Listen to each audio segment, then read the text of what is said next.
My name is Molly Krukenberg, Director of the Montana Historical Society, and you are at the session Prairie Skyscrapers, Disappearing Artifacts of Central Montana's Agricultural Landscapes. Our speakers this morning are Geer and Jared Schmitz. You can probably tell who's who. Kate is a member of the Historic Preservation Team at A&E Design. A Central Montana native, she has been documenting Montana grain elevators for over a decade through drawings and is excited to continue exploring them. Kate has a Master of Architecture degree from Montana State University. Jared is a preservation designer, also at A&E Design in Missoula, and he engages in local preservation activity as a board member of Preserve Historic Missoula. He has been involved in research at the intersection of architecture and heritage for over 9 years and is currently appointed as a faculty specialist at the University of Maryland, where he received his Master of Architecture and Master of Historic Preservation degrees in 2021. A fourth-generation grain farmer, he has taken an interest in Montana's agricultural landscapes and history. Please join me in welcoming Kate and Jared. All right, hopefully y'all can hear me. Howdy everyone. We're just here today to hopefully give y'all some insight into Central Montana's grain elevators and agricultural landscapes. But before getting started, we just wanted to extend our sincere gratitude to the Montana History Conference for allowing us to present here again, and A&E Design for sponsoring our time here. Grain elevators are so much more than a utilitarian means to store and convey grain vertically. They are an integral part of the Montana landscape. They provide central points of gathering amidst thousands of acres of farmland. They have become familiar landmarks to the farmer and the traveler, punctuating the seemingly endless horizons. They are the pride of their communities, the heart of their identities. However important and resilient they are, these structures are not immortal. Hundreds of elevators across the state have been abandoned or demolished since their peak in the mid-20th century. Changes in technology, closures and removals of railroad lines, and consolidation of operations have led these structures to disuse over the years. Disuse quickly becomes decay and disrepair,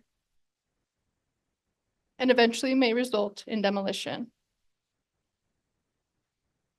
Our research identified over 40 elevators. A little closer, that better? Thank you. Our research identified over 40 elevators that were taken down in the last few decades alone. The moments of excitement as we pulled up to the sites of interesting elevators that we were excited to see were crushed when we saw the piles of debris and abandoned foundation. These demolished elevators have left scars in the landscape, and many times the community has been taken with them. Montana's remaining early elevators stand as monuments to a past way of life that is not completely gone, but has evolved and has been greatly consolidated over time. Sometimes beautiful in their decay, these ghosts indicate the displacement of communities and stories lost to time. Although the decline of many elevators has resulted in demolition, communities have rallied around these structures to save them, despite the challenges of adapting them for new uses. Inspiring stories such as the Grassroots preservation of the Teslo in Livingston, or the adaptive reuse of the Misco elevator in Bozeman, demonstrate the resiliency of grain elevators and the drive of their communities to preserve these invaluable structures. Preserving elevators does so much more than save them from demolition. It perpetuates intangible heritage, including memory, identity, and sense of place, where it would otherwise be lost. So the research that we're here to share with you today diverges slightly from the work of others, focusing on patterns identified from an extensive survey of grain elevators throughout the state, rather than individual elevator histories or the politics and economics surrounding them. Instead, we broadly look at how grain elevators are situated in Montana's agricultural landscapes, using drawing, photography, and visual analysis to tell a small cross-section of the story. So our research involved documentation of over 250 elevators spread across central and western Montana.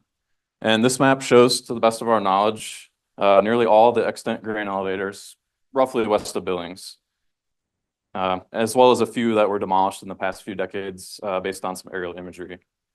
Generally, we also included mill, fertilizer, and feed elevators, as they take similar forms and were often adapted from grain elevators. Our fieldwork excursions, which totaled nearly 3,000 miles of driving, we took over 1,000 photographs on and drew dozens of field sketches. And of course, visiting this many elevators meant that our time spent at most of them was very brief. And with many falling on either private or railroad land, we were often limited to what we could see from the road. Of course, in true Montana fashion, our late April fieldwork was interrupted by Mother Nature, but it did result in some pretty nice moody photos for us. Also, limited archival access hindered our efforts, as it did for everyone. But comically, a large number of the historic photos of Montana's smaller rural towns are actually from the grain elevators rather than of them.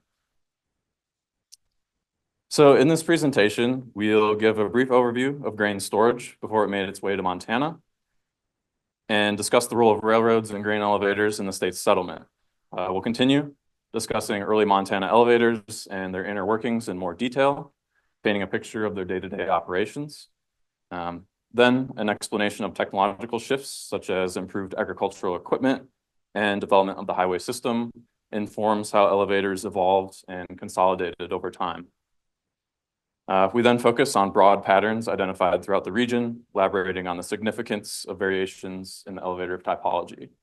And we finally conclude with a reflection on the lasting legacy of these structures, looking ahead to what the future may hold for them. Agriculture has played a crucial role in sustaining human life on Earth and is often described as the basis of civilization. Since ancient times, the storage of crops has allowed groups to maintain central foodstuffs through harsh winters and retain seeds to sow the following year. Grain storage also helped to facilitate the rise of trade between cities. From storage as simple as ancient vessels to the granaries of the Berbers, humans have always been improving ways to store grain. These vernacular structures, which borrow from local building techniques, materials, and traditions, were extremely localized, yet always shared the same basic functions, protecting grain from spoilage, pests, and thieves. Granaries were often raised up off the ground, which promoted airflow and protected from animals and pests. Sometimes they were fortified and built into cliffs to secure food stores from humans as well. Both these granaries in Portugal and England utilized toadstools to deter animals from entering the building. Granaries or silos were often fortified, providing access to foodstuffs in times of war. Early grain storage in the United States mostly took the form of flat storage in warehouses or granaries like these small ones in Fortine and Decker. Stored grain would then be sacked and moved around by hand and wagon on its way to the mill.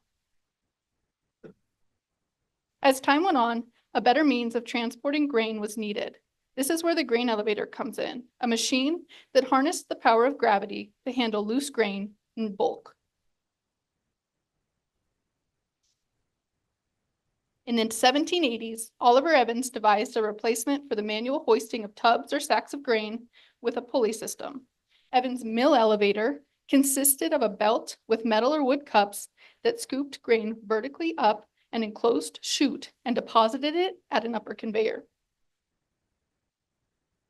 Joseph Dart's 1842 grain elevator in Buffalo, New York, shown here on the left, is commonly considered the first true grain elevator. This elevator borrowed from Evans' idea to transfer grain from smaller barges, which were capable of navigating the Erie Canal, to seaworthy ships. After burning in 1863, it was replaced by the Bennett elevator, pictured here on the right. These early elevators were the first of many that brought the fruits of America's farmland to the global market, fueling the Industrial Revolution. By the 1890s, the use of conveyors enabled grain to be transported from a vertical workhouse horizontally through the head house. Buffalo's Great Northern Elevator, pictured here, is an outstanding example of this, storing nearly 3 million bushels of grain, which made it the largest in the world at the turn of the century. But even with this incredible technology, taking advantage of the fertile soils of the Great Plains to the west could not have been achieved without two things: people to farm the land and a means to get the grain back east. The railroads provided both. The rail system in the US exploded in the early 19th century, and railroad companies, namely the Union Pacific, continued to expand their reach westward over the following few decades, eventually reaching Montana in the 1880s. The railroads channeled settlement of the West, notably through the Homestead Act of 1862, which entitled citizens and prospective citizens to 160 acres of land if they established residence and farmed a portion of it for 5 years. Rail lines quickly spread throughout the state, connecting Montana's farmland to the cities and ports to the east. And among earlier, smaller routes and branches, the first main transcontinental line to cross Montana was the Northern Pacific Railway in 1883. It was followed by the Great Northern Railway, also known as the High Line, in 1893. And interestingly, in 1905, the Milk River Valley along the High Line was projected to be one of the most populous areas in the state. The final transcontinental line to span Montana was the Chicago, Milwaukee, St. Paul, and Pacific Railroad, better known as the Milwaukee Road, crossing the state in 1908. In addition to the main lines, there were various spurs and connector lines that branched off into the countryside, connecting Montana's small remote communities to the world. And really, it's these railroads that were the foundation of Montana's reputation as a global powerhouse of grain. Homesteaders settled near these small towns along railroads with meager means, but really had a fiery ambition and drive to, make it on their own. And these maps from 1909 and 1916 highlight some of the lands designated for homesteading under the 1909 Enlarged Homestead Act, which doubled the potential homestead size to 320 acres and shortened the required prove-up period to 3 years. So land previously occupied by natives and ranching operations and later reservations became highly desired for farming. These established townships were divided into sections, as seen in this homestead plat, and the resultant division of land into quarter and half sections is still evident in the landscape today. Again, Montana's early homesteaders often arrived in the state with very little and kind of made do with what was available to them.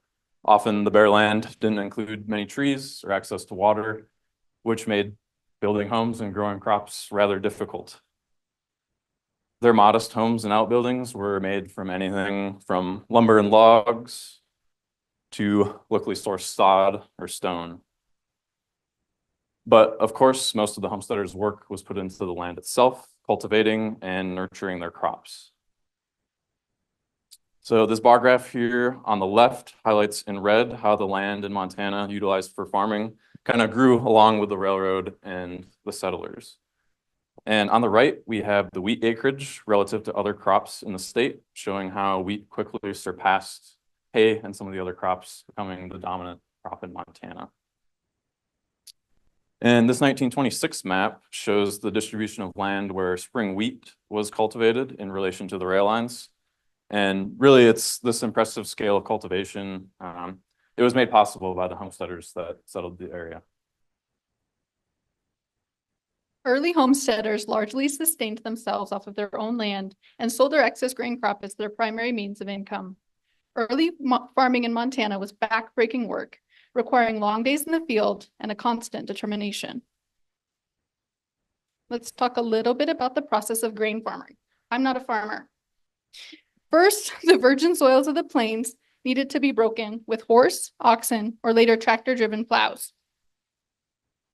Although water was an important resource to successfully growing a fruitful crop, many early farmers could not afford to irrigate, and around 3/4 of wheat grown in the state at the turn of the century was done without irrigation.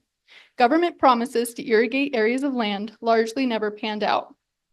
and many farmers eventually took matters into their own hands by forming cooperatives.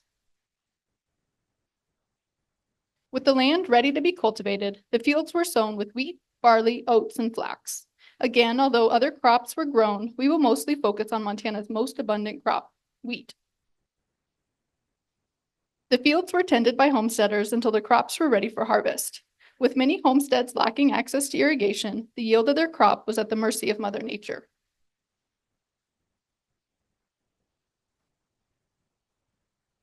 The first stages of harvest included reaping and binding. Reaping, or cutting the stalks from the ground, was done by hand with sickle or scythe early on, but quickly transitioned to horse-drawn reapers. The cut grain stalks were then bound with twine into bundles called shocks. Shocks of grain would then be left to dry in the landscape and would sometimes be gathered to a single location in preparation for threshing. Threshing involved beating, flailing, or otherwise smacking the cut and dried grain stalks to loosen the grain kernels from the plant. The final step of winnowing separated the chaff, small pieces of husk, and other dirt or debris from the grain. Some threshing machines, such as the one on the right, combined these two processes. The loose grain mostly ended up in granaries on early homesteads, where it would eventually be sacked and transported by wagon directly to rail cars. Many of these early structures remain part of the landscape today. And the process of sacking and moving grain around by hand was quite arduous, as you can imagine, and a more efficient means of handling bulk grain was needed. And this is where that elevator technology that we talked about earlier in Buffalo comes in, and we finally start talking about Montana grain elevators here. So, of course, early wood elevators were not unique to Montana and propagated westward across the plains with the development of the railroad. And by the time they had reached Montana, their basic function was largely the same as any of the ones found from New York to the Dakotas. These early elevators scattered across America, almost all shared a common wood construction and the familiar gable roof forms of the lower workhouse and the raised head house. Montana elevators were no exception to this. And these late 19th and early 20th century structures typically stood about 50 to 80 feet tall and could hold anywhere from 20 to 50,000 bushels. They were built with newly standardized lumber that was distributed by rail rather than locally milled timbers. And the construction technique of cribbing was generally utilized to overcome the great downward and outward forces of the grain. And cribbing just involves stacking or laying boards flat with lapping ends and then spiking them together with nails. As the construction rose upward, the solid walls became narrowed toward the top until 2x4s were being used. And as Montana's railroads developed after the 1870s, when cribbing was kind of popularized, pretty much all the elevators that you see in the state were cribbed. An alternate form of construction was balloon framing, which is more traditional stud construction with some horizontal wood bands and steel tie rods holding the structure together every few feet. And although this method is really common to the east, we actually didn't see any balloon framed elevators in our fieldwork.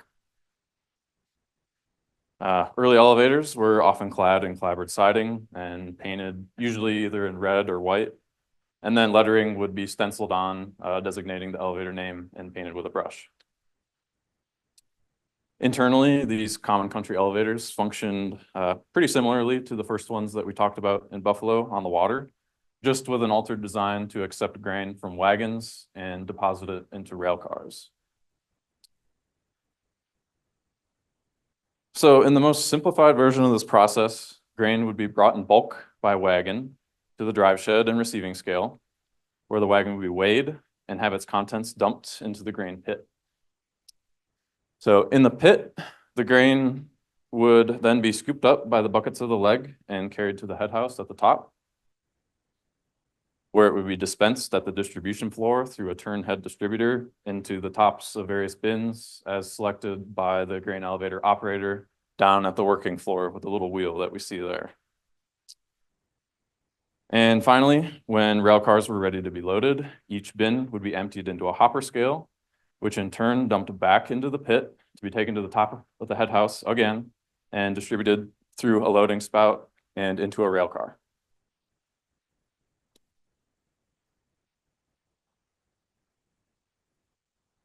A typical day for a grain elevator operator and their crew could sometimes get a little busy, like this day in Big Sandy during harvest. Smaller elevators typically had 1 or 2 employees, but larger elevators could have 5 or more, which included managers, operators, truck drivers, and bookkeepers. Early in the morning, boxcars delivered on a siding track the previous day would be coopered or boarded up so that they could accept grain and hold it for the bumpy trip. This involved using a combination of boards and sheet material such as reinforced cardboard or tar paper to seal the boxcars for the journey. Throughout the day, the rail cars would be loaded in between deliveries of grain at a rate of about 10 to 12 2,000 bushel cars per day. An important job at the elevator was keeping records of what came and went. Managers or bookkeepers would note the weight of every wagon before and after dumping, which bin the grain went into, the grade of the grain, and what was loaded onto boxcars, all while making sure operations were running smoothly and safely. Elevators typically charged a fixed fee per bushel for weighing, receiving, elevating, grading, and insuring for a set amount of time, and then a nominal fee for each additional day. To add to this, most elevators provided additional goods and services known as sidelines. Goods sold included sacks and twine, livestock, fertilizer, farm implements, and other general merchandise. Sometimes services such as grain cleaning or sacking were provided. Sidelines allowed elevators to diversify their income and utilize their facilities throughout the year, rather than mostly around harvest. In addition to elevators being a focal point of agriculture and settlement, they were also a center of rural Montana life in many ways. Elevators provided a place for farmers to congregate, swap stories, and connect with each other. They hosted everything from late-night card games in the office to children's games of tag while their parents conducted business. Grain elevators sit at the center of Montana's agricultural landscapes, each supporting thousands of acres of farmland. Elevators supported an average of 100 members each in 1935. Montana's rural landscapes can be understood as an intertwined patchwork of farmland and collection points. At a small scale, farmers' fields supply their granaries. At a larger scale, the landscape is a quilt of farms and homesteads that supply central towns and their elevators. Towns, which often centered on elevators, were formed every 5 to 10 miles, striking a balance between the distance farmers could deliver grain in a day by wagon and minimizing the number of stops trains would have to make. Town speculators also wanted to ensure their investments would not be undermined by nearby competitors. This resulted in the rhythm that is apparent in the landscape today, as seen in this portion of the High Line. Grain elevators were another commonplace building in nearly every rural Montana town, as ordinary as a store or a church. They were centers of commerce, social life, and activity, just like any other business. I'm here on a postcard from the Judith Basin. In addition to elevators, small rail towns housed everything from diners and post offices to banks, churches, depots, schools, and stores. These structures supported the daily lives of locals, just as the elevators did. And as the countryside populated, a few various types of elevators emerged along Montana's railroads, with the 2 main categories being country and terminal elevators. Country elevators are the smaller, more familiar forms that dot the landscape. They're often the first stop for grain as it departs a farmer's field or granary, and they can be broken down into 3 main types: independent, line, and cooperative elevators. And these types are really defined more by ownership rather than their form or function.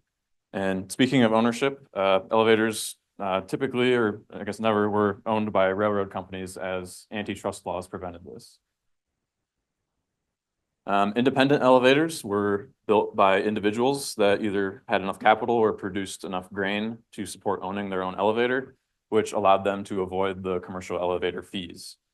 It also allowed them to strategically hold their grain until winter or spring to fetch a better price. And at the other end of the spectrum are line elevators, which were chains of elevators controlled by a single entity, often a large grain or mill corporation. Line elevators sometimes operated for shorter seasons around harvest, as they didn't have quite the same incentive as independents to hold their grain. One example was the Montana Elevator Company, which incorporated in 1889 and built a lot of the first elevators in Montana. And the intensive use of their standardized plan is why it's pretty common to see elevators on the Milwaukee Road and Northern Pacific lines with a similar look. And somewhere in between were cooperative elevators, or farmers' elevators, which were a response to some of the perceived monopolies of the line elevator corporations. These were formed by collective groups of farmers and businessmen who all shared in the profits and each had a vote in the operation of the business. So often these were formed by communities, such as in the case of the Molt and Broadview Farmers Elevator Companies. The coexistence of these three different types of country elevators in close competition with each other is why it's common to see more than one elevator in many of Montana's small towns. And of course, they also frequently changed ownership, as we see in these signs here, just kind of further keeping things interesting. Terminal elevators are the second kind of major category of elevators, and these primarily receive grain from other elevators and then clean, sort, blend, treat, store, and eventually ship it out. And these centers of trade are the largest facilities, often including many legs and capacities well into the millions of bushels. And much of Montana's grain ended up in elevators to the east, like the Farmers Union Grain Terminal over in St. Paul, where it would eventually be loaded on barges and sent down the Mississippi and across the Atlantic.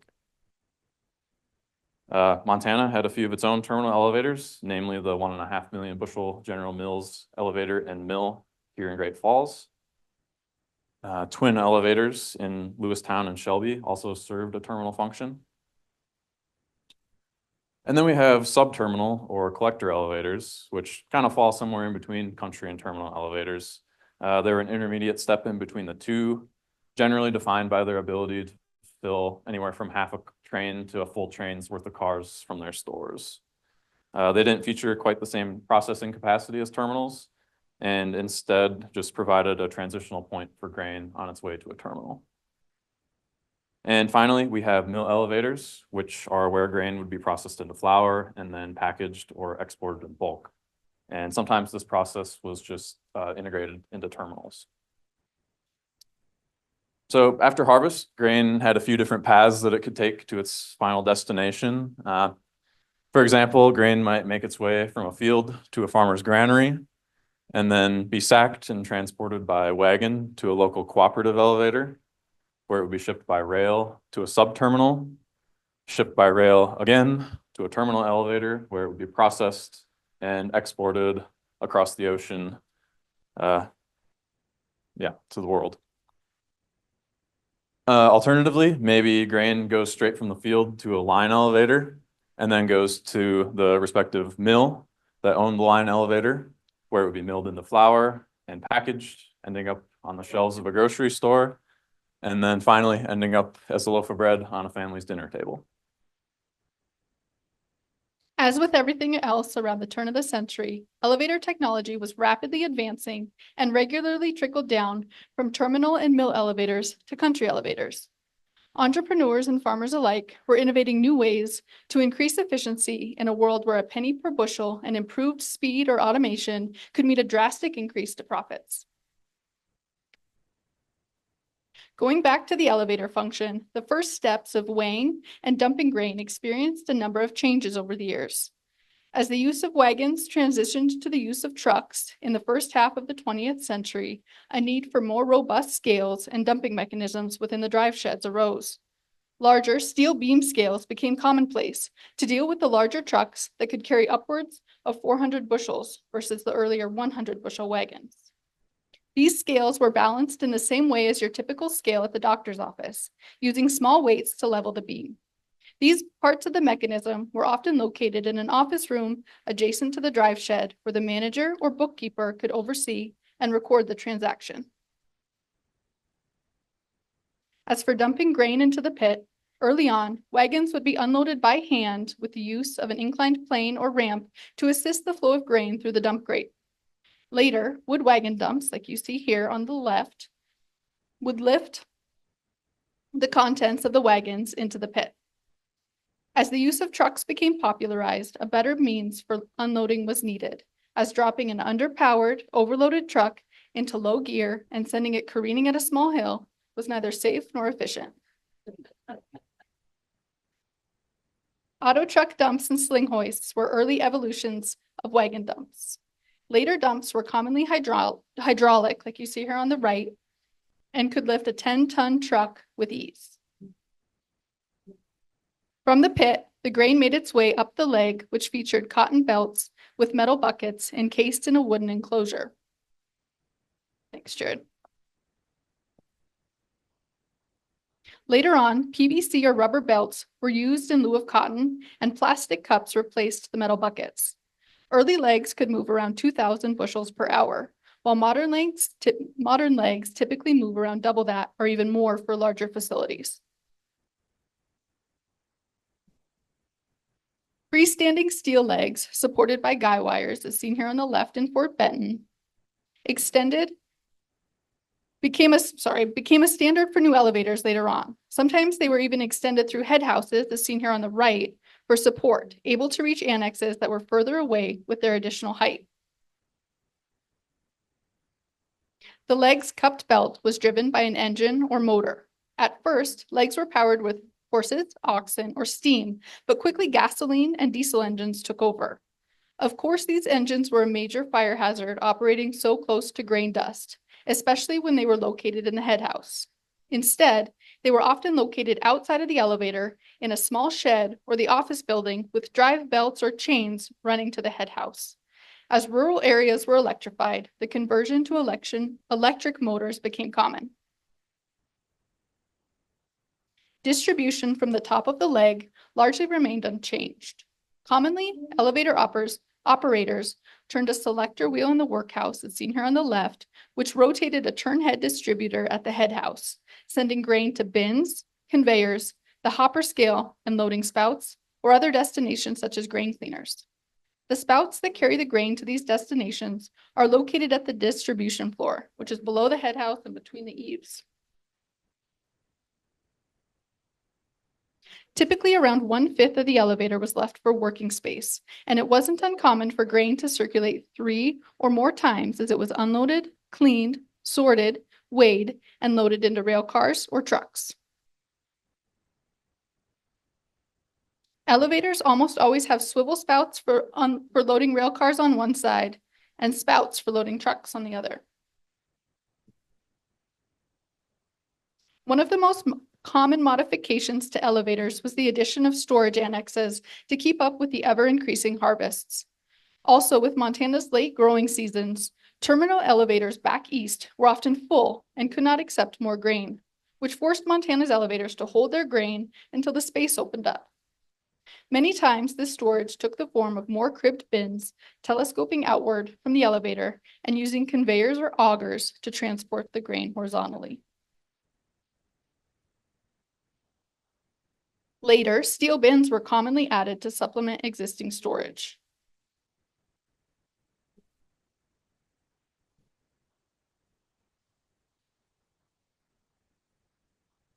Often a combination of the two were used to expand storage capacity, which gave farmers more flexibility in how they sorted and when they sold their grain. The belt conveyors that moved grain horizontally to these bins were enclosed in an upper cupola. Thanks, Jared. A series of diverters were controlled from below, as seen here on the far right, allowing the operator to select which bins the grain went to. Augers were another solution that provided both horizontal and vertical movement. They were self-enclosed and enabled transport to a broader range of storage types. In addition to the windows that let light in, larger openings on the front or rear of the head house were used to transfer equipment in and out. Commonly, a hoist beam projects above these openings.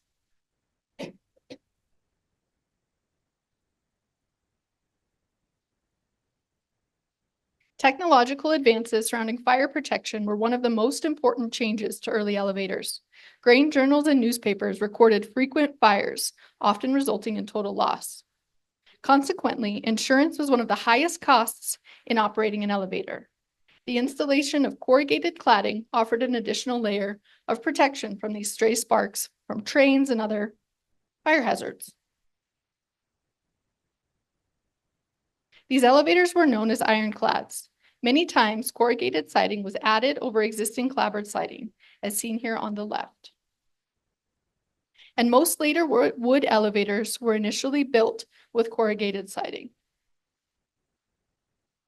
Another innovation related to fire prevention was the popularization of dust collectors. Dust collectors sucked out the ambient dust, which mitigated potential fuel sources for fires and reduced the chances of spontaneous combustion. They also greatly improved the working conditions in the grain elevators and were increasingly mandated by labor laws of the early 20th century. You can see the grain. Did you point it? Thanks, Jared. Another extremely important early innovation was the improvement of foundations and concrete reinforcing. These leaning elevators are a testament to the importance of a good foundation. These other advancements included improvements to man lifts, lightning protection, grain dryers, mixers, and cleaners. These various technologies also trickled down to farms and homesteads as they developed, improving efficiency and automating the storage process.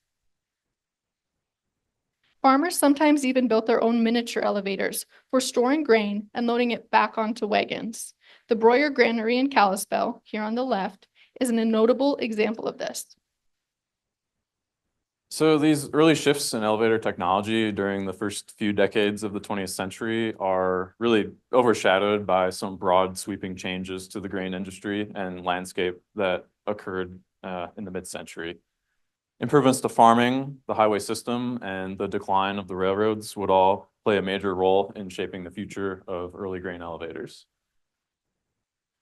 Advancements in planting, harvesting, irrigation, and pretty much every other aspect of farming improved grain yields over the first half of the 20th century.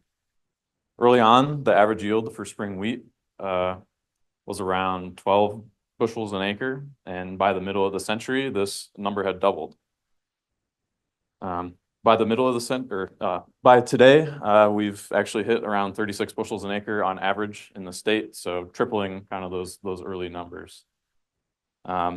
Also, total grain production in the state jumped from 57 million bushels in 1940 to 117 million bushels in 1958, so doubling the state's production in just a short 18 years.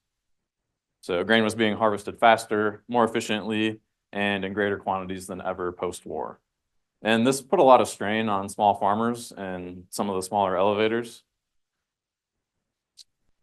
Homesteaders, they found it increasingly difficult to keep up with commercial operations that could buy up thousands of acres of farmland and purchase all this fancy new equipment like combines and big grain trucks.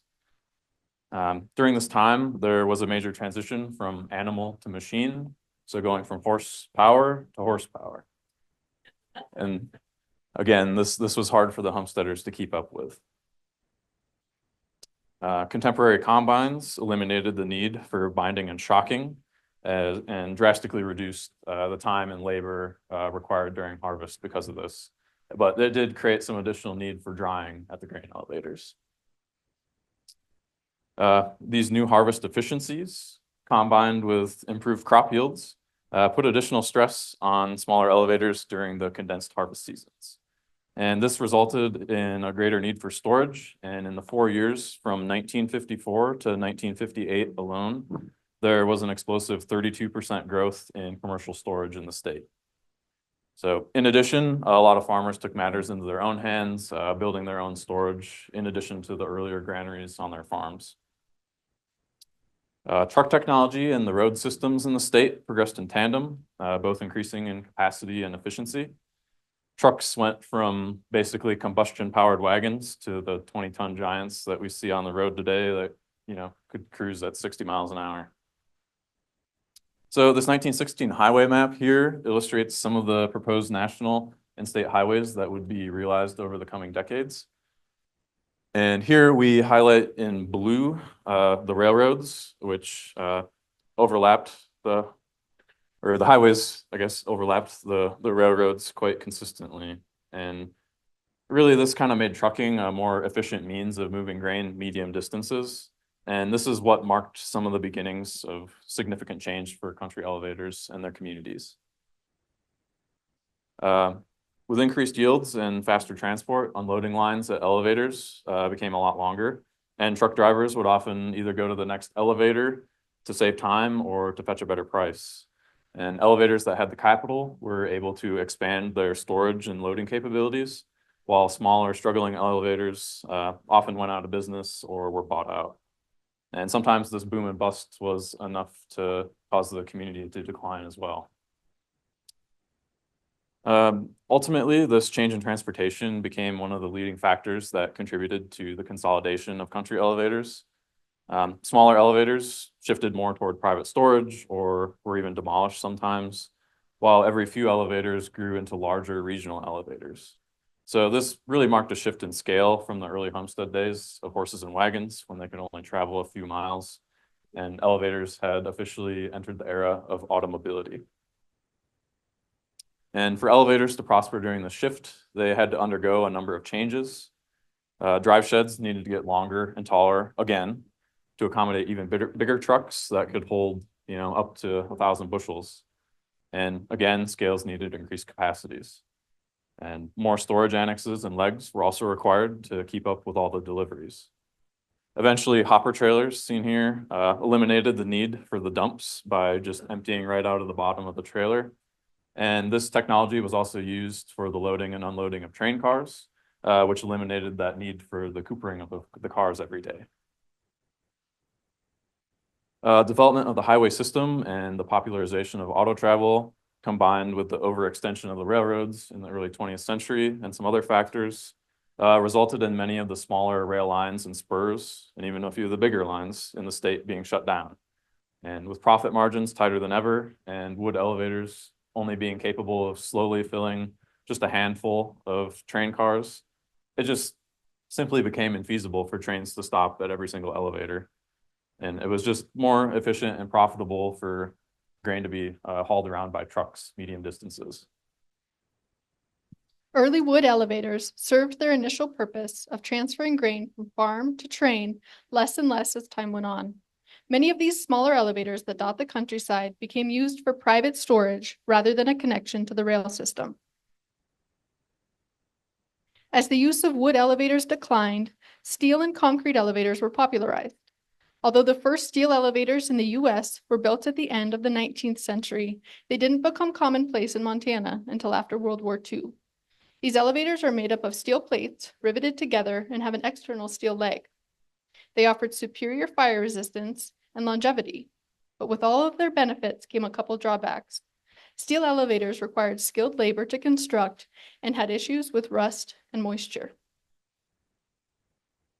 Corrugated, galvanized round bins became popular in the 1920s and offered a more inexpensive and easily constructible storage solution.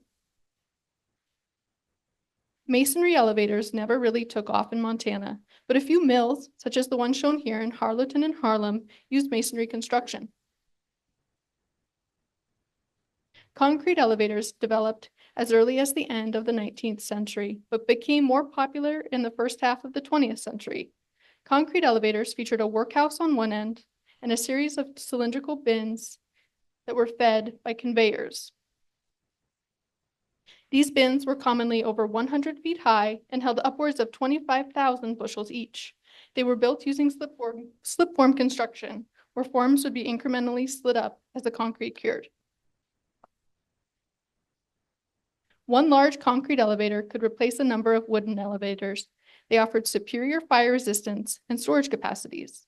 Around World War I, insurance costs for concrete elevators were only around 15 to 20% relative to the insurance costs for wooden elevators. Before 1941, 96% of country elevators were constructed from wood.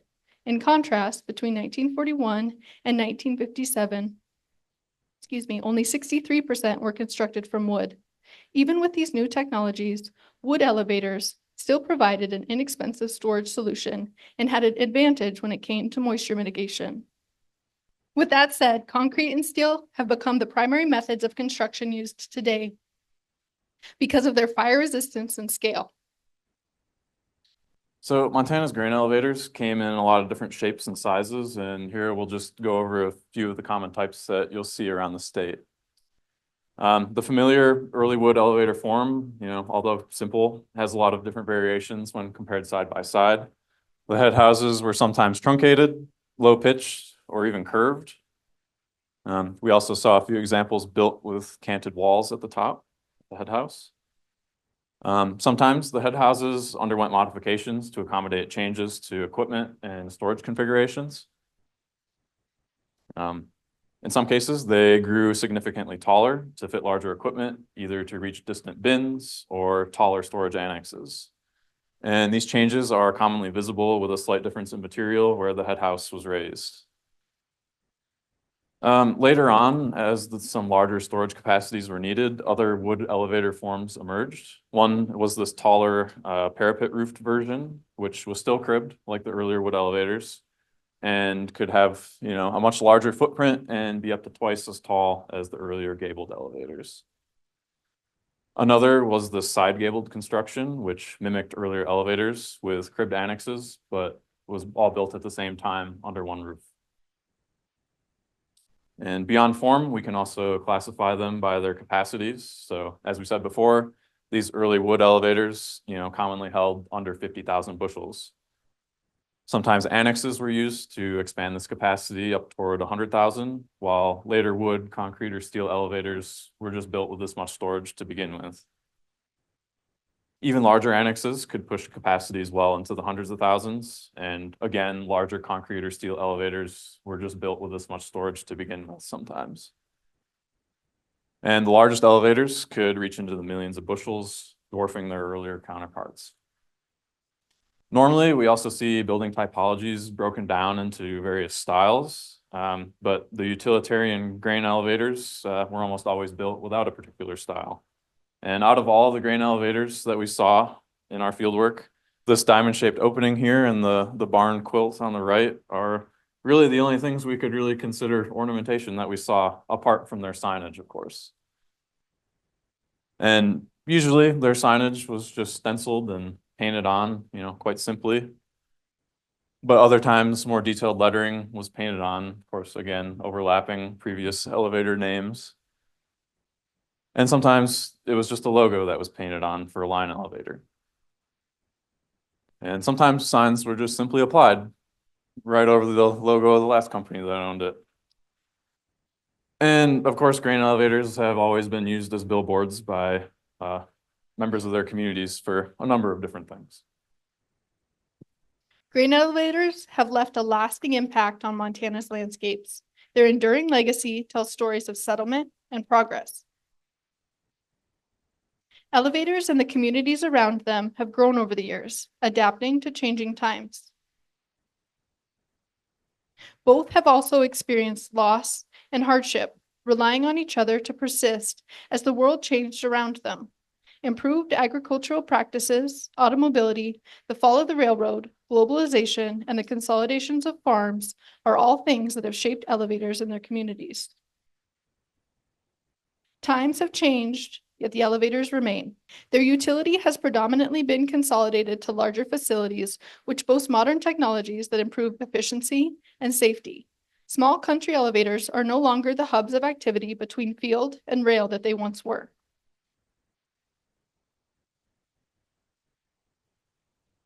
When their mechanisms cease to function and the cost of repair outweighs the benefits, local farmers may have a hard time justifying upkeep. The cost of repairing elevators or upgrading their equipment to modern commercial standards often exceeds the cost of erecting new steel bins and legs. This, compounded with the difficulty of keeping up with OSHA regulations and the complex economics of grain trade, contributes to the decision to stop using elevators. Disuse begets decay and disrepair, and elevators suffer the effects of time.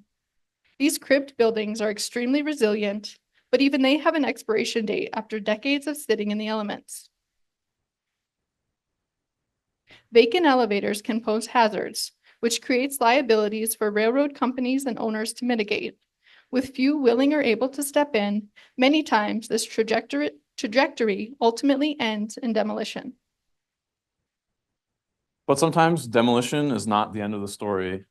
Although the demand for smaller country elevators has waned, creative and passionate folks have found ways to save these incredible landmarks.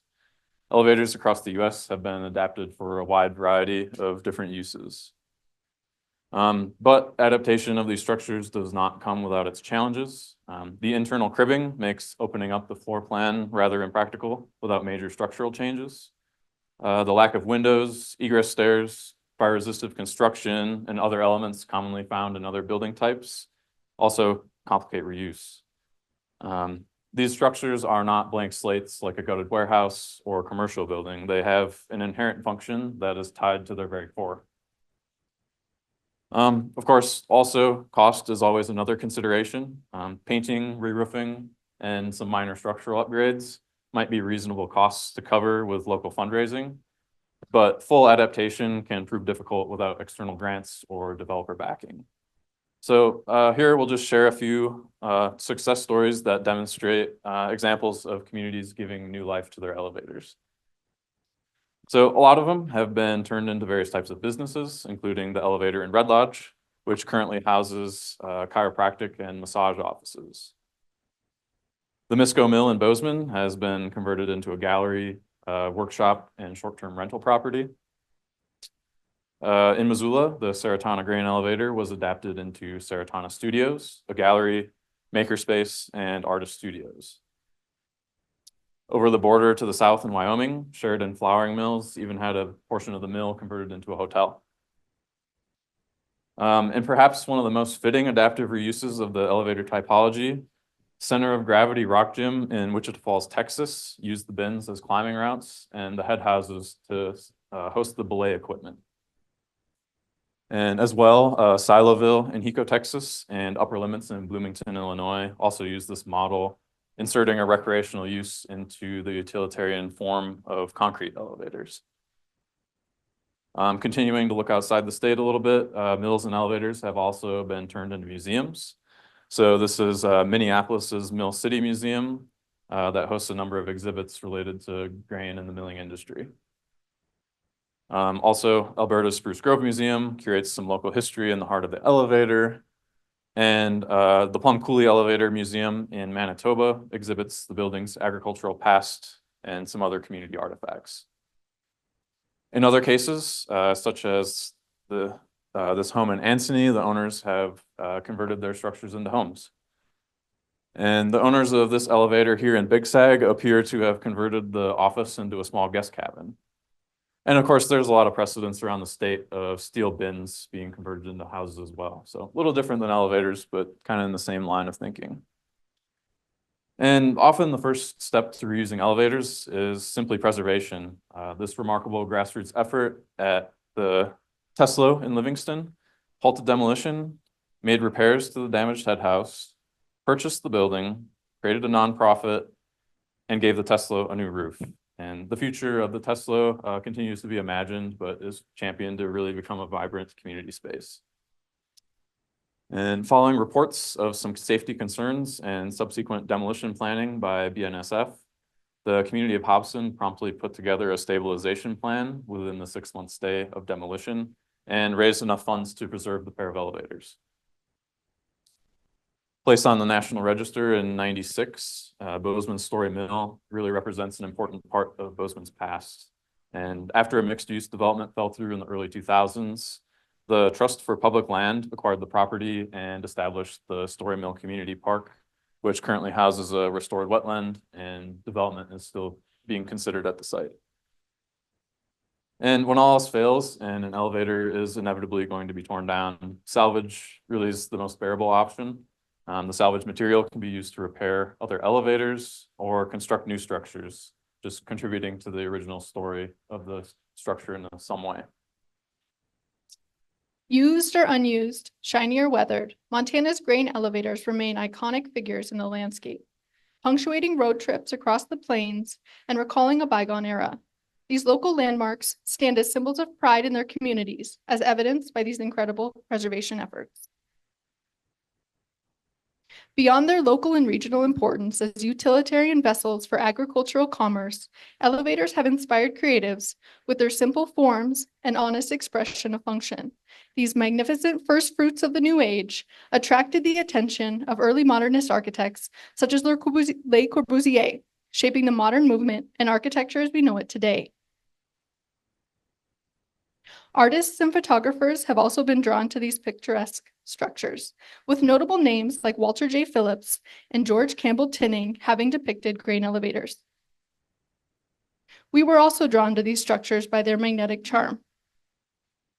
As part of our fieldwork, we spent time drawing and painting to better understand and appreciate the simple but nuanced form of Montana's grain elevators. In conclusion, grain elevators, although sometimes disused and discarded, remain an incredibly important building type within Montana's agricultural landscapes. They initially provided a primary means for homesteaders to make an income and prosper in Montana, but are now valued in different ways by locals and passerby. These structures still serve an important purpose to communities, even if they're not in use. They embody and recall local narratives of community and everyday life, regional narratives of agriculture, national narratives of westward expansion, and global narratives of grain trade.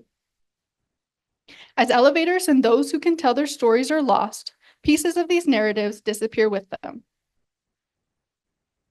Of course, we can't save them all, but collectively, as preservationists and lovers of history, we need to ensure that communities are equipped with the tools they need for the grassroots preservation of these incredible landmarks. Grain elevators aren't your typical candidates for adaptation that catch developers or investors' eyes. Their preservation needs to start from the community. Elevators are probably one of the most important building types to central Montana, and conversely are probably one of the harder to preserve. With a little determination and a lot of passion, these buildings can once again serve as a point of bringing communities together. All right, so thank you.